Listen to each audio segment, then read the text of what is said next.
nuestro gran invitado es nada más y nada menos que Doug Lipp, que él fue el director de formación de la Universidad de Disney y es autor del libro Disney You. Doug, it's a pleasure to have you with us. Francisco, Mauricio, it's my honor. Thank you very much for inviting me today. It's our pleasure, Doug. Welcome. Thank you. Doug, what does Disney do to have employees with such a good attitude and such a good customer service? How much time do we have for the answer? 2 minutes? 2 minutes. Well, I know we're going to discuss a lot of reasons for this during our discussion today, but Disney does 3 things really well. And I work with clients around the world in a variety of industries. Some do a really good job of this, and many companies struggle. But the 3-pronged strategy that Disney uses so effectively is, first of all, you got to hire right. Get the right people on board. Make sure they have the right attitude and they have a desire and a passion. So hire the right people. So hire right. Then train right or develop right. How do you onboard the new hire? How do you train the supervisor? How do you continually educate and develop your human capital? So education has to be a huge component. So hire right, train right, and the third component is treat right. Have a culture of respect, have a culture that people trust so that when they get hired and they get trained and they go to work, they are as passionate as ever before. But sometimes organizations fail in these areas. They hire the wrong people, or they say there's no budget for training and their culture is toxic. So even the best, most positive employee who is sent into a toxic work culture will soon degrade. So that's the simple: hire right, train right, treat right. Thank you. You have already mentioned something that I consider has been touched in a significant way given the pandemic, Doug, which is the organizational culture. In these times, how do you see that the organizational culture has changed and how we can build up what is needed to face the current challenges around the world? Well, Mauricio, that's a challenge that, yes, all of us are facing. And recently I was talking with some other executives and we all agreed that worldwide, regardless of your age, regardless of your company size, everyone is suffering from midlife crisis. Midlife crisis meaning I'm going to change my life, I'm going to live my values, I'm going to do things that matter to me. So to answer your question, Mauricio, organizations have to make sure that their cultural values express empathy toward their employees, express empathy toward their clients, their customers, their patients, because everyone is so tired. They really gravitate towards an organization, a store, a business that is technically proficient, yes, and they add that empathetic component of really caring about their employees and their customers. And I would think that post-COVID, that empathetic, caring, trusting environment is going to help organizations differentiate from their competition. Mm-hmm. Great. What is the best way to choose the values of an organization, Doug? Well, Francisco, that's an interesting question, and let me answer a little bit differently. I see a lot of organizations that spend a lot of time and energy and money creating values. And they might be really good values, but where there are so many problems is leadership, ownership, executives, managers are not living and breathing those values every single day. So I would rephrase that by saying, choose the values that reflect your company, choose the values that your employees embrace, choose the values that your clients and your customers embrace. But most importantly is once you have chosen the values and you've written your mission statements and your vision statements, make sure that your leaders and owners and supervisors are a living example of those values. I'll give you an example. Walt Disney said before Disneyland ever opened, I want our parks to be so clean that people feel comfortable eating food from the street. Well, of course, he wasn't expecting people to eat from the street, but when Walt Disney walked through Disneyland, going to or from meetings or simply enjoying the park, he would always pick up trash that he found on the ground.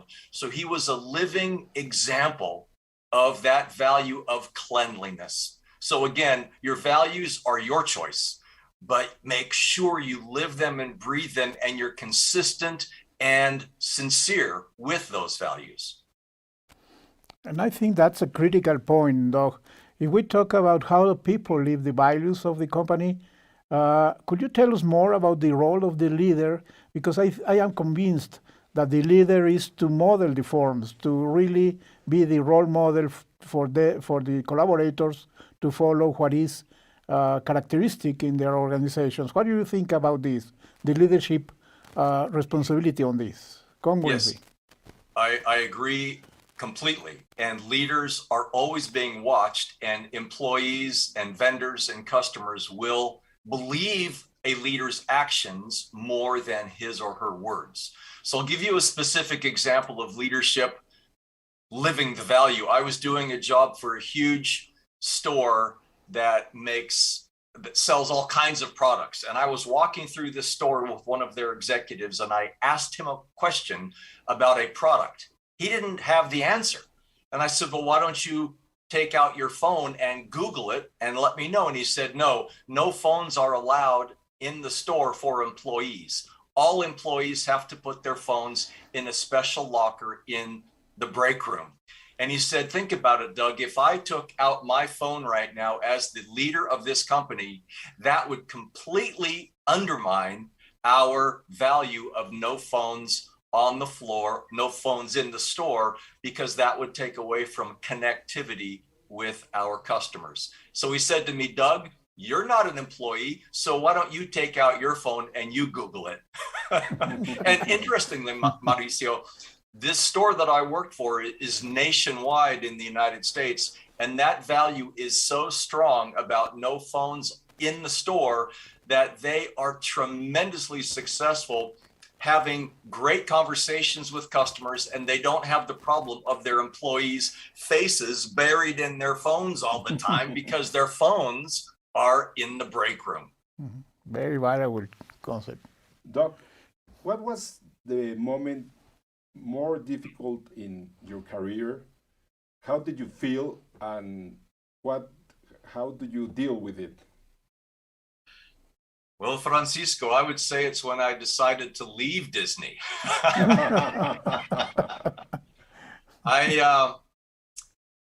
My value, we've been talking about values, and my value primary is creative freedom. And so there was nothing wrong with Disney. I just needed to spread my creative wings a little bit. So I was sitting in a Disney sound stage at Disney headquarters, the Disney studios. And I was leading with another man a creativity workshop for the artists, for the animators. And he and I had been working together for several days, and he was giving a presentation. So I was kind of thinking. And so I created a force field analysis, basically a piece of paper with a line down the middle. And on one side, you put forces for staying. And on the other side, you put forces against staying. And I had all of these forces for leaving the company, creative freedom, all the things that I loved. And the only real compelling reason to stay at Disney was my ego, to have Mickey Mouse on my business card and to have the name recognition and the relative comfort of an executive job. But I felt constrained. I felt like I had handcuffs on.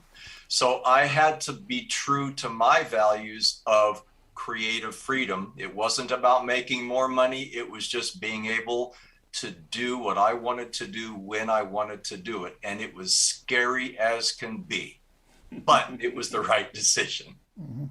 Great. I can imagine tough moments, and thanks for sharing, though.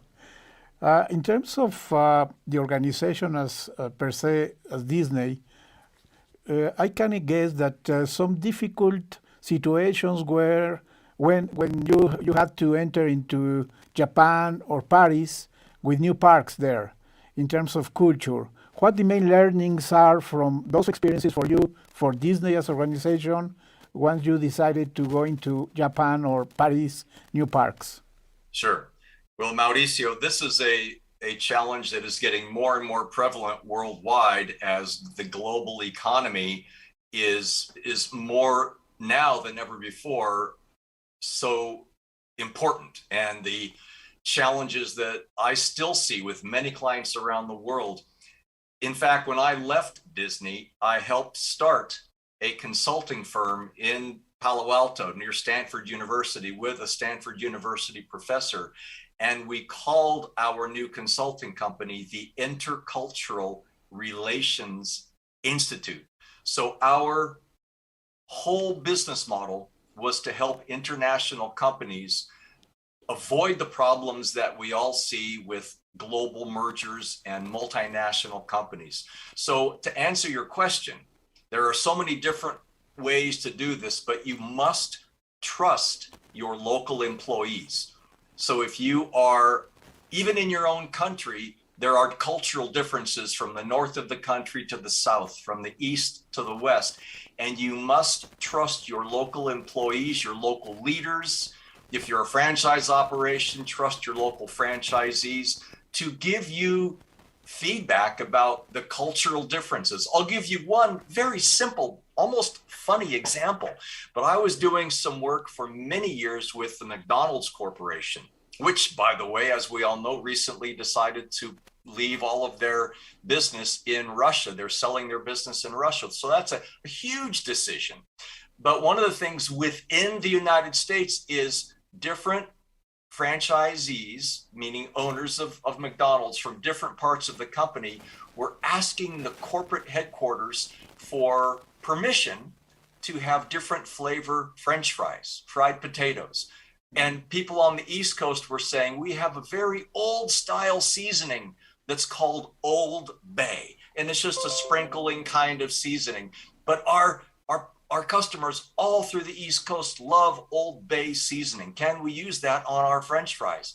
And finally, McDonald's agreed, and the sale numbers for French fries skyrocketed on the East Coast. So there's a combination of, you've got to have global control at a macro level, but you also have to have local influence. So global control at a macro level, but allow local influence and local trust to help drive those business decisions.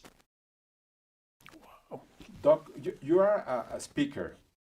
What's the most interesting question that they have, any person has ever asked you at a conference?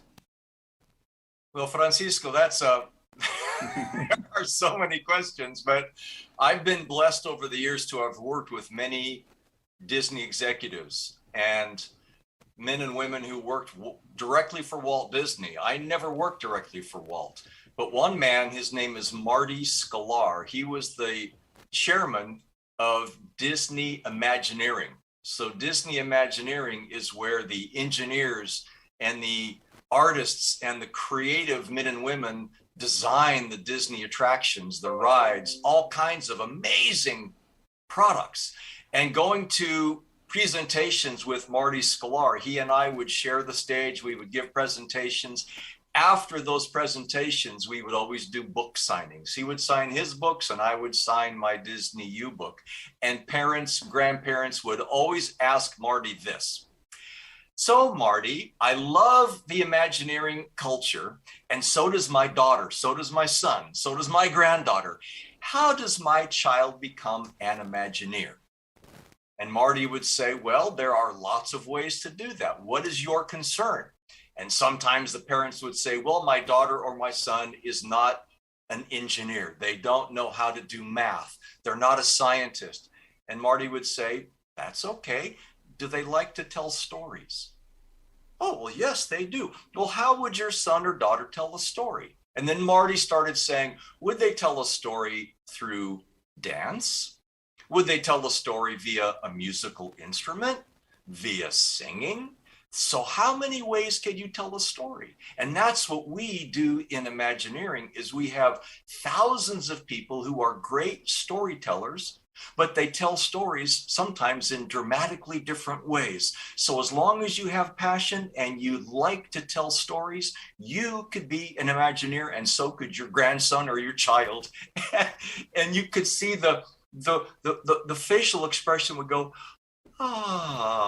because now they saw there was potential for their child or their grandchild to become an Imagineer. Absolutely, yeah. Well, Doc, the time has ended. Thank you very much for being with us, with all your knowledge. Y muchas gracias, amigos, por acompañarnos en una edición más de